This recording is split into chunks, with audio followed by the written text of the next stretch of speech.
오늘 에베소서 4장 11절로 16절 말씀을 통해 섬김을 위한 은혜입니다. 제목은 섬김을 위한 은혜.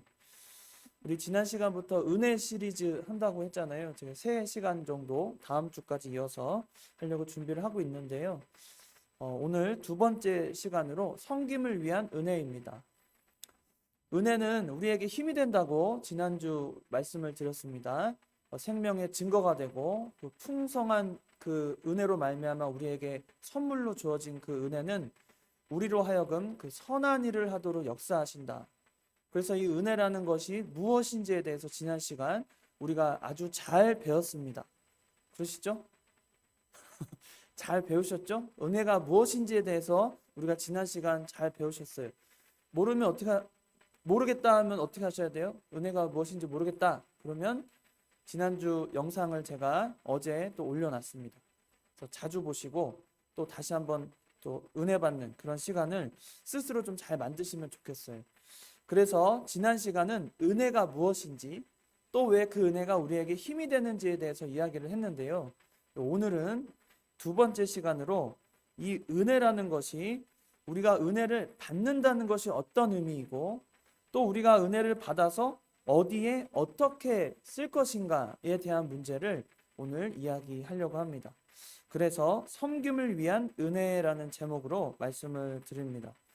은혜 받으면 좋죠. 우리가 기도할 때도 은혜 내려달라고 하고 또 어떤 일을 만날 때 그 위로하고 또 서로 이렇게 기쁨으로 이야기 나눌 때도 참 은혜 많이 받았다고 하고 은혜 받으면 좋겠다고 하고 받기를 원한다고 하고 이렇게 은혜 받는 거에 대해서 우리가 이렇게 자주 이야기합니다. 그 은혜를 받는다는 것은 무엇일까요? 은혜를 받는다는 것은 우리가 가볍게 생각하기에는 은혜를 받는다고 하면 내가 좀 잘 되고 내가 잘 먹고 내가 잘 사는 게 은혜를 받는다고 생각합니다. 우리가 근본적으로 그렇게 생각해요. 그러나 은혜를 받는다는 것은 오늘 제가 꼭 강조하고 싶은 것은 은혜를 받는다는 것은 소비하는 것입니다.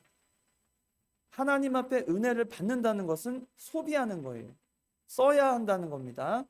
그 이유가 오늘 본문에 등장하고 있는데요. 지난주에 우리가 에베소서 2장을 통해서 힘이 되는 은혜를 배웠는데 그 2장이 지나가고 에베소서 4장에는 이 받은 은혜를 가지고 어디에 어떻게 쓰여야 되는지를 우리에게 가르쳐 줍니다. 하나님의 은혜를 받는 자들은 다른 누구가 아니라 하나님의 택함을 받은 백성들입니다. 하나님의 은혜는 그들에게 작용해요. 믿지 않는 자, 또 하나님을 배반하고 하나님을 모른다 하는 자가 아니라 하나님의 백성이 된 자에게 하나님은 은혜를 베푸십니다. 그 은혜는 오늘 본문에 보면 11절에 어떤 사람은 사도로, 어떤 사람은 선지자로, 어떤 사람은 복음 전하는 자로, 어떤 사람은 목사와 교사로 삼으셨다 했습니다. 여기 이 사도와 선지자, 그리고 복음을 전하는 자, 그리고 목사와 교사, 이 직분, 하나님이 이들을 이렇게 삼으셨다라고 했을 때 주어진 이 직분들은 공통점이 있어요. 어떤 거죠? 이 공통점은 먼저 믿은 자라는 겁니다. 첫째는 먼저 믿은 자들, 먼저 하나님의 말씀을 믿고 구주 예수 그리스도를 믿게 된 자들, 하나님의 백성 된 자들은 어떤 역할을 감당하게 됐는데 공통적으로 하게 되는 역할은 먼저 믿어서 깨달은 자들이 또 다른 일을 가르치게 된다는 겁니다. 그리고 그 원어를 살펴보면 목사와 교사라고 되어 있는데 여기서는 목자와 교사예요. 목자와 교사 원어적으로. 근데 그 두 개가 하나로 되어 있습니다. 정관사로 하나로 붙어 있어요. 그래서 한 직분으로 봐야 됩니다. 목사와 교사를. 그래서 목사와 교사는 목자, 한마디로 목자인데 가르치는 일을 하는 거예요. 또 이렇게 사도와 선지자, 복음을 전하는 자, 또 목자, 이 모두가 먼저 하나님의 말씀을 듣고 깨닫고 또 그것을 자기만 가지고 있지 않고 다른 이에게 전하는 자의 역할을 감당하게 된다는 겁니다. 믿는 자들에게 있어서요, 먼저 믿은 자들은 반드시 하나님의 말씀을 전해야 한다는 거예요. 그걸 우리에게 교훈합니다. 그것이 은혜예요. 우리가 하나님 앞에 은혜를 받았다라고 말하면 나만 잘 먹고 잘 사는 걸 의미하는 것이 아니라 받은 은혜를 쓸 줄 알아야 합니다. 근데 어디에 써야 된다고요? 첫 번째는 바로 복음을 전하는 일에 써야 한다는 겁니다. 그런데 이 복음을 전할 때에 우리에게 주시는 여러 가지 방법들이 있는데 그 중에 그 은혜가 우리에게 주는 그 목적 또 의미가 있는데요. 그 첫 번째가 12절에 나옵니다. 12절 상반에 보면 이렇게 나옵니다. 이는 성도를 온전하게 하여 봉사의 일을 하게 하며 이렇게 말했습니다. 성도를 온전하게 하여 봉사의 일을 하는 것. 그게 첫 번째입니다. 하나님이 우리에게 은혜를 주시면 그 은혜를 받은 자는 온전하게 되어 봉사의 일을 하게 하는 게 첫 번째라는 거예요. 우리가 참 교회에서 봉사 많이 하시죠? 여러 형태로 봉사를 하게 됩니다. 그런데 이 봉사라는 것은 그 희생하는 것이고 또 내려놓는 거예요. 또한 겸손한 겁니다. 세상에서 누군가 나를 대접해 주는 거 참 좋죠. 우리가 나를 대접을 받기 위해서 돈을 쓰기도 합니다. 왜 사람들이 큰 돈 들여서 여행도 가고 또 좋은 곳에 머뭅니까? 거기 가서 내가 대접받기 위해서 하는 거예요. 나를 좀 대접해라. 나한테 좀 대우를 잘해줘라. 그런 거 합니다. 제가 최근에 어떤 좀 특별한 경험을 했어요. 제 그 아는 가족 중에 소개를 받아가지고 저는 생전 그런 데 한 번도 가본 적 없어가지고 모르는데 어떻게 옷을 입고 갈지도 모를 정도로 아주 좋은 데래요. 무조건 오라는 거예요. 그래서 낮에 불러가지고 약속이 돼가지고 한번 갔어요. 근데 저는 보면서 참 느낀 것이 이런 세계도 있구나. 이제 새로운 세계를 처음 느껴본 거예요. 야, 이 돈 주고는 저는 안 올 것 같은데. 저는 초대를 받아서 간 거지만 제 돈 하나도 안 드리고 초대받아서 간 거지만 이 돈을 주고 사람들은 이런 걸 즐기면서 점심시간 이렇게 활용하는구나. 처음 느꼈어요. 처음. 아주 화려하더라고요. 연예인이 와가지고 이렇게 앞에서 나레이션 해주면서 이렇게 진행을 하고 그 안에서 이렇게 또 그 음악가들이 나와가지고 영화 음악을 연주해주고 하면서 그리고 나서 2부가 이제 음식이 나오는데 코스 요리 음식이 나오는 거예요. 집에 와서 비빔밥 해 먹었어요. 양이 너무 적고 이게 과연 뭔가 제 입장에선 그래요. 이게 처음 겪는 거라서 이런 세계도 있긴 하구나. 근데 본데 사람들이 먹는 게 중요한 게 아니에요. 거기 있는 사람들 보니까 그냥 그 모든 사람들이 자신을 위해서 뭔가 대접하고 이렇게 오셨냐고 하면서 이렇게 대우를 해주니까 그 맛이 있나 봐요. 저는 쭈뼛쭈뼛 그냥 아무것도 모르니까 그냥 먹으라고 해서 먹고 그냥 들으라고 해서 듣고 그러고 왔는데 그런 경험을 처음 해보니까 대접이라는 것이 누군가를 대접하고 섬긴다는 것이 참 사람을 이렇게 뭔가 있어 보이게 하고 이렇게 뭔가 좀 자신을 좀 이렇게 가치 있게 여겨지게 하는 그런 힘이 있는 것 같아요. 그렇죠. 누군가를 섬긴다는 것은 다른 이로 하여금 그런 행복과 그런 그런 그 기쁨을 선사하는 아주 좋은 일입니다. 그런데 섬기는 자는요, 봉사하는 자는 그런 자리가 아니라 그렇게 다른 사람을 섬기기 위해서 애쓰는 거예요. 그러려면 자신이 굉장히 겸손해야 되고 내려놔야 되고 또한 또 희생해야 됩니다. 그것이 봉사잖아요. 그런데 하나님께서 우리에게 은혜를 주실 때는 이 봉사를 위해서 우리에게 은혜를 주셨다는 거예요.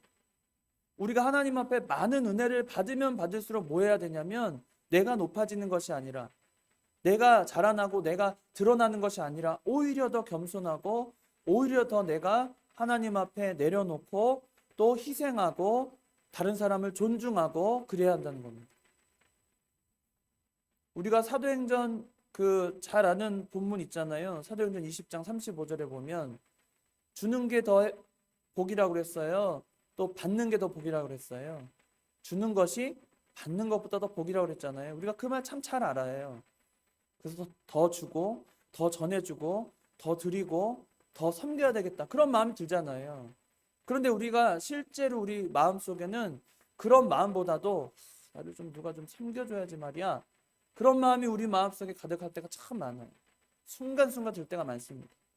내가 우리 교회 왔는데 내가 이러려고 우리 교회 왔냐고 교회에 와서 어떻게 하려고 교회에서 좀 알아주고 뭐 해주고 하기를 바라는 거, 그런 거 하나님 앞에 정말 은혜를 많이 받았다면 그보다 더 큰 복을 누릴 줄 아는 저희가 돼야 합니다. 그게 뭐예요?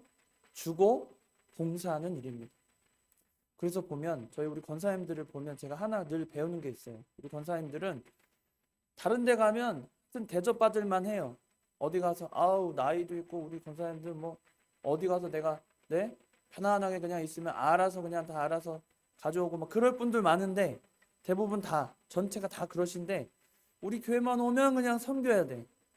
그래서 가끔 힘들 수도 있어요. 지칠 수도 있습니다.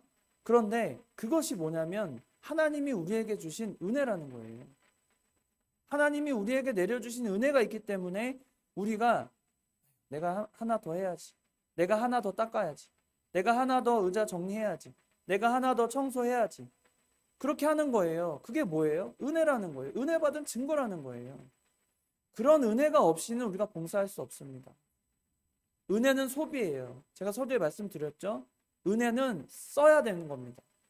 은혜는 가지고 내가 누리는 게 아니라, 은혜 받길 원합니다 라고 말할 때는 내가 받은 은혜만큼 내가 하나님 앞에 쓰고 다른 사람 위해서 헌신하고 봉사하는 거예요. 그런 곳이 교회가 돼야 하고, 그것이 참된 그 은혜의 의미를 아는 자들의 모습입니다. 그런데 이 봉사의 일을 하게 될 때 그 전반에 뭐라고 나와 있습니까? 조건이 있어요. 성도를 어떻게 한다고요? 온전하게 한다고 그랬어요. 여러분, 우리 성도가 온전할 수 있습니까? 평생을 온전한 자로 살 수 있어요? 없어요. 이 세상에 온전한 자는 없습니다. 완벽하고 예수님과 동급으로 여겨질 자는 이 세상에 아무도 없어요. 그런데 이렇게 온전하게 한다는 건 무엇을 의미합니까? 우리에게 은혜를 베풀어 주신다는 거예요. 하나님이 주신 은혜로 말미암아 우리가 온전할 능력이 없는 우리에게 은혜로 우리를 채워주시고, 그로 말미암아 봉사하게 하신다는 거죠. 우리가 그 빌립보서 3장이죠. 빌립보 3장 12절에 보면 오직 내가 그리스도 예수의 잡힌 바 된 그것을 잡으려고 달려가노라, 이렇게 바울이 고백했잖아요. 잡힌 바 된 그것을 잡으려고 달려간대요. 말이 이상하지 않아요, 여러분? 이 본문을 읽으면서 그렇게 한번 생각하신 적 있지 않으세요? 잡힌 바 됐는데 뭘 또 잡아요? 잡힌 바 된 그것을 잡으려고 달려간대요. 잡혔잖아요.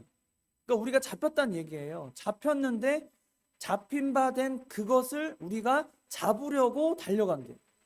아니, 잡혔는데 또 뭘 잡냐고요? 이상하잖아요. 여기서 말하는 것은, 잡힌 바 되었다는 것은 하나님이 전적으로 우리를 택하시고 하나님의 백성으로 삼아주신 걸 말해요. 그런데 또 잡으려고 달려간다는 것은 그것이 무엇인지 진정으로 깨닫고, 나에게 하나님이 베풀어 주신 구원의 가치가 무엇인지를 알고, 그 구원의 가치에 맞춰 나도 하나님 앞에 힘쓰려고 노력한다는 뜻이에요. 하나님이 우리를 잡으셨다니까요. 여러분 다 잡힌 거예요. 그냥 내가 하나님을 잡은 게 아니라 하나님이 우리를 잡고서 이끌어 가시는 거예요. 이 비유를 참 많이 듣는데, 조그만 아이를 손 잡을 때 어디를 잡아야 돼요? 손을 이렇게 잡으면 안 돼요. 그럼 아이가 이렇게 움직이다가 손이 빠져요. 그래서 조그만 아이를 잡을 때는 어떻게 해야 돼요? 손목을 잡는 거예요. 작은 아이는 손목을 잡고 데려가는 겁니다.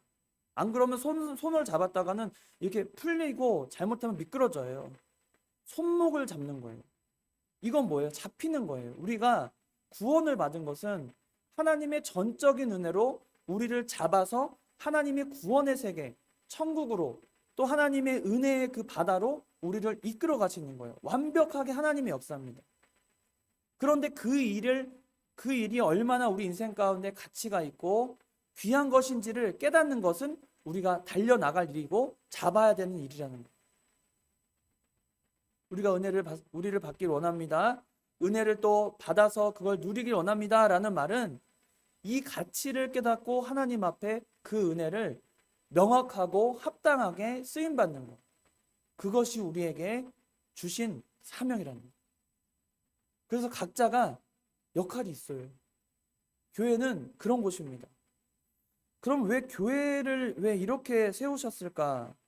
그 두 번째, 이제 은혜에 대한 뜻을 두 번째 우리가 살펴봐야 되는데, 그 두 번째는 그리스도의 몸을 세우려고 했다고 그랬어요. 12절 끝에 나오죠. 그리스도의 몸을 세우려 하신다. 그리스도의 몸은 무엇입니까? 에베소서 1장 다 같이 한번 살펴볼까요? 에베소서 1장 22절로 23절을 보면, 또 만물을 그의 발 아래에 복종하게 하시고 그를 만물 위에 교회의 머리로 삼으셨으니, 누구를 교회의 머리로 삼으셔요? 예수님을, 예수 그리스도를. 그래서 23절에 보면 교회는 그의 뭐라 그랬어요? 몸이에요.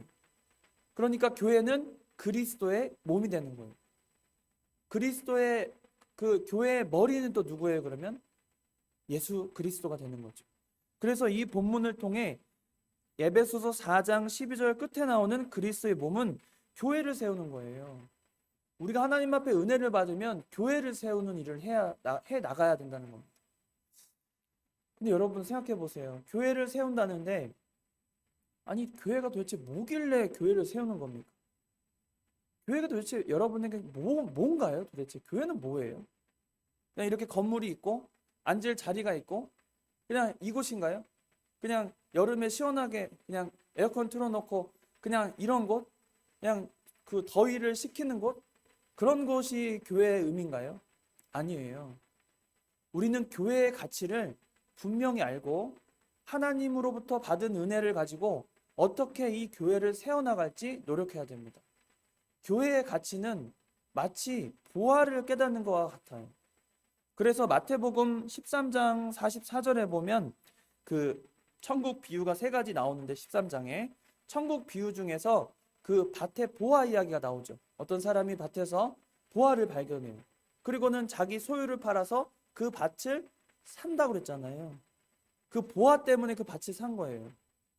요즘 세상은요, 사람들이 가치 있는 것에 투자할 줄 압니다. 그래서 함부로 요즘에 그 여러분이 젊은 사람들 막 걱정하고 그러는데, 사실은 요즘 젊은 사람들은 굉장히 합리적인 소비를 할 줄 알아요. 그런 감정에 휩싸여서 사지 않습니다. 옛날 같으면 저도 그럴 때가 있는데, 감정에 휩싸여 가지고 이렇게 누가 한번 시식을 맛보라고 하면은 시식만 맛보면 마음이 미안해져.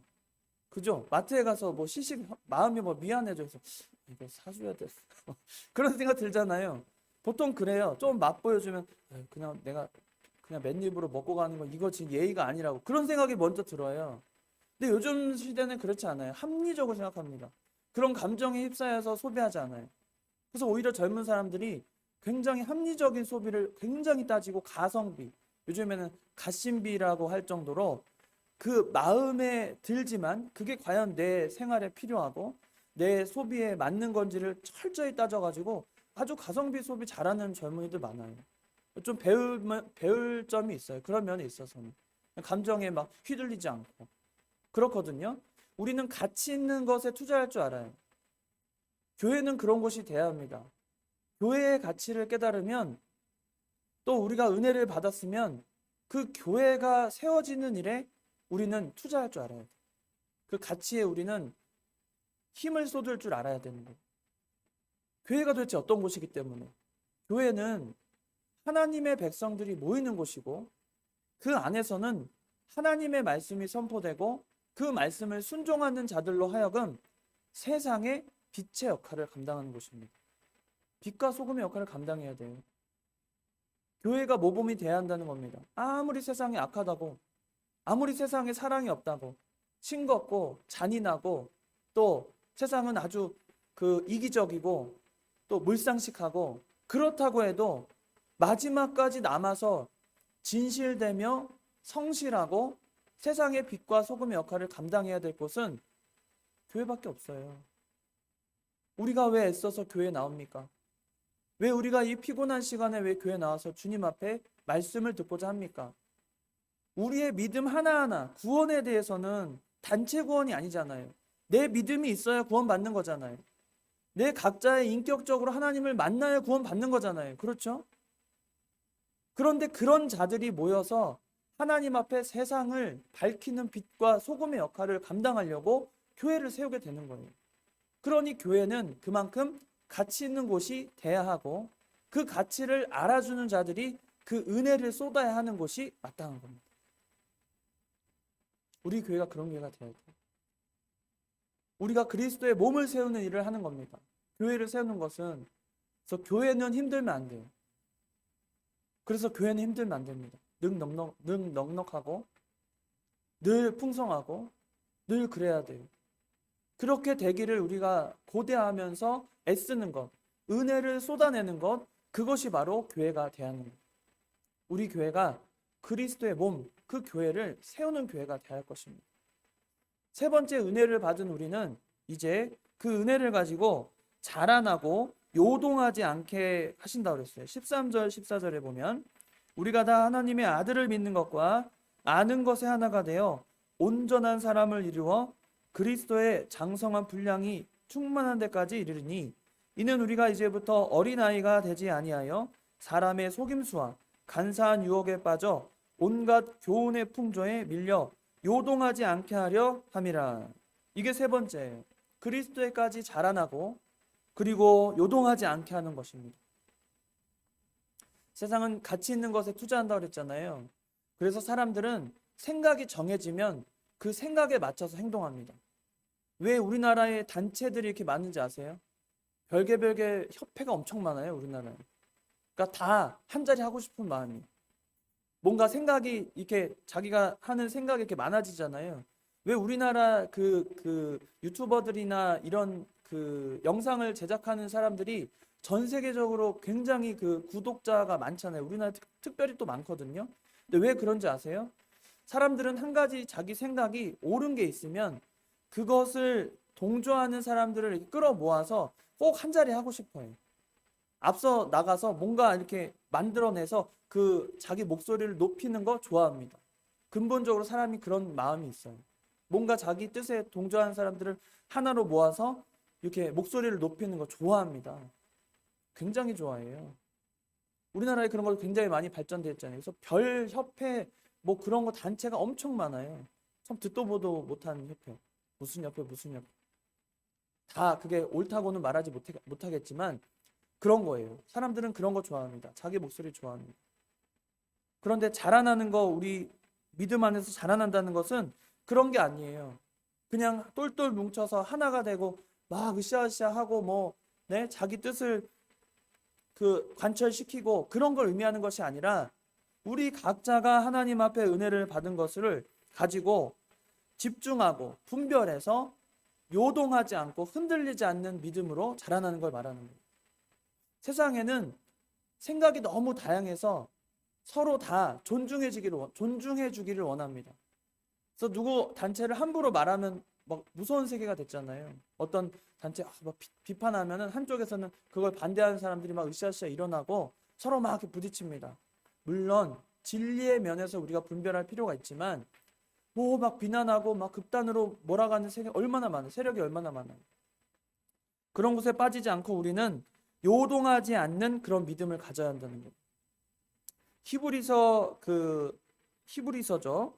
히브리서에 보면 바울이 이 사람들을 보면서 어떻게 그 이야기를 하냐면 너희가 마땅히 선생이 될 만한도 한데 믿음을 보면은 선생이 될 만한도 한데 아직도 단단한 음식을 못 먹고 젖만 먹는다는 거예요. 자라나지 못했다는 거예요.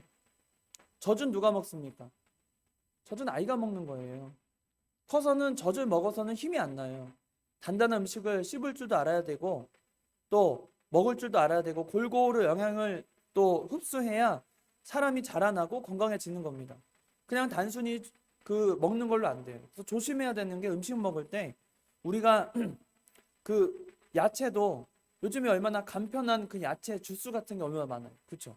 굉장히 영양 뭐 몇 가지 채소가 들어있다고 해서 얼마나 많은 음료들이 많이 나옵니까? 근데 그거 너무 자주 먹으면 안 돼요. 실제로 우리가 당근에서 얻어야 될 영양소는 당근 주스에서 얻는 게 아니라 당근을 먹어야 되는 거예요. 양배추에서 얻어야 되는 영양소는 우리가 양배추 주스 뭐 사과 섞어서 뭐 ABC 주스니 무슨 주스니 요즘에 막 건강식이라 나오는데 그거는 보조, 그냥 어느 정도 보조를 하는 거지. 진짜 그 섬유질과 영양을 먹으려면 그 원재료를 먹는 게 제일 좋은 거잖아요. 우리가 다 상식적으로 알잖아요. 그러려면 원재료를 먹으려면 씻어내고 처음부터 길러내고 씻어내고 조리하고 뭔가 과정을 통해서 우리가 단단하게 씹어야 되고 넘겨야 되는 거예요. 우리가 하나님의 말씀을 들었을 때 정말 은혜를 받았다고 하면 받은 은혜만큼 우리는 그걸 소화시킬 수 있는 그런 노력이 필요한 거예요. 입에 넣어야 되고 또 입에 넣으려면 또 손을 움직여야 되고 또 소화시키려면 또 모든 기관들이 기능을 해야 되는 거예요. 그냥 귀에서 머물고 끝날 것이 아니라 우리가 정말 하나님의 말씀을 받고 은혜를 받고 그것을 소비할 줄 알아야 한다면 정말 순종해야 된다는 겁니다. 자라나야 된다는 거예요. 너무 머물지 마세요. 믿음적으로 신앙적으로 우리가 생활 속에서 내가 하나님의 백성으로 살아가는 것은 얼마만큼 그 말씀을 순종하고 그것을 가지고 얼마나 단단한 음식을 내가 먹고 자라나고 있는가를 스스로 어느 정도 압니다. 목회자가 여러 번 얘기하지 않아도 내가 신앙적으로 얼마나 지금 건강한 상태고 내가 얼마나 자라났는지는 스스로 아는 거예요. 교회의 말씀을 통해서 우리는 자라날 양분을 얻습니다. 그러면 그걸 가지고 식물도요. 그 영양을 농부가 정말 정성 들여 물도 주고 또 부족할 때는 무슨 보약이라고 뭐 물에 타가지고 막 돈 들여가지고 다 뿌려주고 다 하잖아요. 그걸 받은 만큼 자기도 강합성하고 뿌리에서부터 끌어들이고 빨아들여서 자라나야 그리고 농부에게 기쁨이 돼야지 그냥 주는 대로 먹기만 하고 자라나지 않으면 실망하고 결국엔 어떻게 돼요? 뽑아버려요. 아, 내년에 심지 말아야지. 뽑아버리는 거예요. 그냥 말라 죽게 내버려 두는 거예요. 우리가 하나님의 말씀을 들을 때 단단한 음식을 지금 먹고 있는지 스스로 압니다. 아니면 여전히 젖을 먹으면서 나 이 정도면 됐다. 나 이 정도면 돼. 나 그냥 근근히. 그러니까 젖을 먹는 건 나중에 가서 어른이어도 젖을 먹는 사람들이 있죠. 어떤 사람이 젖을 먹습니까? 어른이었는데 젖을 먹는 사람들.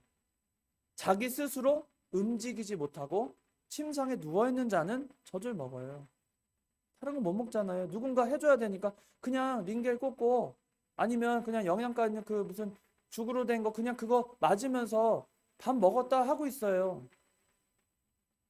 우리가 그런 상태로 되면 그게 과연 소망이 있고 그것이 과연 우리에게 어떤 소망을 어떤 희망을 우리에게 줄 수 있습니까? 우리는 우리 스스로 단단한 음식을 먹고 자라날 수 있는 그 믿음을 가져야 한다는 거예요. 그게 은혜입니다. 그래서 네 번째로는 그 은혜를 가지고 마지막 우리에게 보여주시는 은혜의 참 모습은 사랑 안에서 세워진다는 거예요. 15절 16절입니다. 오직 사랑 안에서 참된 것을 하며 범사에 그에게까지 자랄지라. 그는 머리니 곧 그리스도라. 그에게서 온 몸이 각 마디를 통하여 도움을 받음으로 연결되고 결합되어 각 지체의 분량대로 역사하여 그 몸을 자라게 하며 사랑 안에서 스스로 세우느니라. 사랑 안에서 세워지는 거예요. 은혜를 받은 자는 진짜 사랑을 깨닫는다는 겁니다. 하나님 앞에 은혜 받은 자는 하나님이 베푸신 사랑과 또 베푸신 사랑을 가지고 내가 어떻게 그 사랑을 베풀지를 아는 거예요. 진짜 사랑을 깨달으면 거기에 올인하게 되어 있습니다. 진짜 사랑을 아는 자는 그 사랑의 가치를 알기 때문에 다른 거 못해요. 진짜 사랑에 빠지면 그냥 하루 종일 그 생각에 빠져 있는 거예요. 진짜 사랑하면. 우리가 뭐 그 남녀의 여인 사이에 있는 사랑도 굉장히 중요하지만 나중에 결혼하고 또 남편과 아내가 이렇게 서로의 삶에 이제 익숙해지면 각자의 어떤 또 사랑하는 바가 또 생기거든요. 그게 뭐가 있겠어요? 여러 가지가 있어요. 어떤 사람은 낚시를 갑자기 좋아해서 네? 아내하고 뭐 같이 그 취미를 즐길 수도 있지만 그걸 너무 사랑하다 보면 거기에 빠져서 다른 걸 보지 못하고 놓칠 때가 많잖아요. 그래서 서로 싸움이 되고 그런 경우 많이 있지 않습니까? 드라마 얘기예요. 그런 게 우리 현실에 있잖아요. 뭔가 사랑에 빠지면 그것을 사랑하는 걸로 말미암아 그렇게 그 사랑을 내가 표현하고 사랑하다 보면 다른 거에 우리가 놓치는 바가 생겨요. 그런데 믿음은요, 하나님을 알고 하나님을 믿는 그 믿음은요, 자라나면 사랑을 진짜 깨닫게 되고 그 사랑을 실천하게 되면서 어떻게 변화되냐면 그 사랑을 하면 할수록 더 풍성해지고 더 많아지면서 하나님으로부터 또 사랑을 더 많이 받게 됩니다. 그러니까 선순환이 된다는 거예요.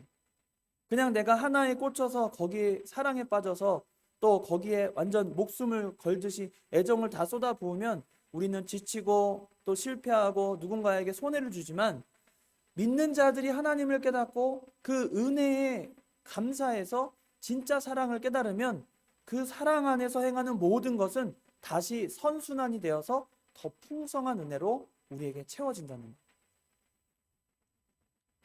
우리는 은혜를 받는다는 말을 참 쉽게 합니다. 또 그 은혜를 받는다는 말 때문에 우리가 가끔은 하나님 앞에 은혜를 좀 내려주셔야죠. 왜 이렇게 실망스럽냐고 하나님께 좀 앙탈을 부릴 때가 참 많아요. 이럴 땐 좀 도와주셔야 되는 거 아니냐고. 내가 이렇게 노력하고 있었는데 하나님 뭐 하고 계시냐. 원망할 때도 많고. 우리는 은혜에 대해서 잘 모릅니다. 아는 것 같지만 그 은혜의 의미를 잘 몰라서 자꾸만 은혜 하나님 말은 모든 것이 은혜라고 말하지만 그게 가지고 있는 진짜 풍성함과 진지함은 우리가 돌아보려고 하지 않아요. 이제 여러분 우리가 은혜에 대해서 돌아봐야 합니다. 내가 하나님 앞에 받은 은혜가 얼마나 가치 있고 그 은혜 때문에 내 삶이 달라졌고 내가 또 그 은혜를 어디에 어떻게 써야 되는지를 오늘 배우셨는데 이제는 배운 만큼 사랑 안에서 그 사랑을 그 은혜를 채워나가야 한다는 겁니다. 우리 교회가 이런 교회가 되길 바랍니다. 은혜를 알고 온전한 그 봉사일을 힘쓰며 또 하나님 앞에 그리스도의 몸을 세워나가고 또 자라나서 요동하지 않고 또한 그 은혜를 가지고 사랑 안에서 세워지는 그런 은혜의 교회가 우리가 만들어지기를 주의 이름으로 축원합니다. 다 같이 기도하시겠습니다. 살아계신 하나님 아버지, 오늘도 우리에게 풍성한 은혜를 베풀어 주심을 감사합니다. 하나님 아버지, 우리를 사랑하시고 또 우리에게 아낌없이 은혜를 베풀어 주시오니 우리가 그 은혜를 깨닫고 받은 은혜만큼 우리도 그 은혜를 어디에 어떻게 쓸지를 깨달아 주님 앞에 봉사하며 헌신하며 내려놓으며 주님 앞에 쓰임받는 저희들이 다 되게 하여 주시옵소서. 거룩하신 예수님의 이름으로 기도드리옵나이다. 아멘. 찬송가 217장입니다.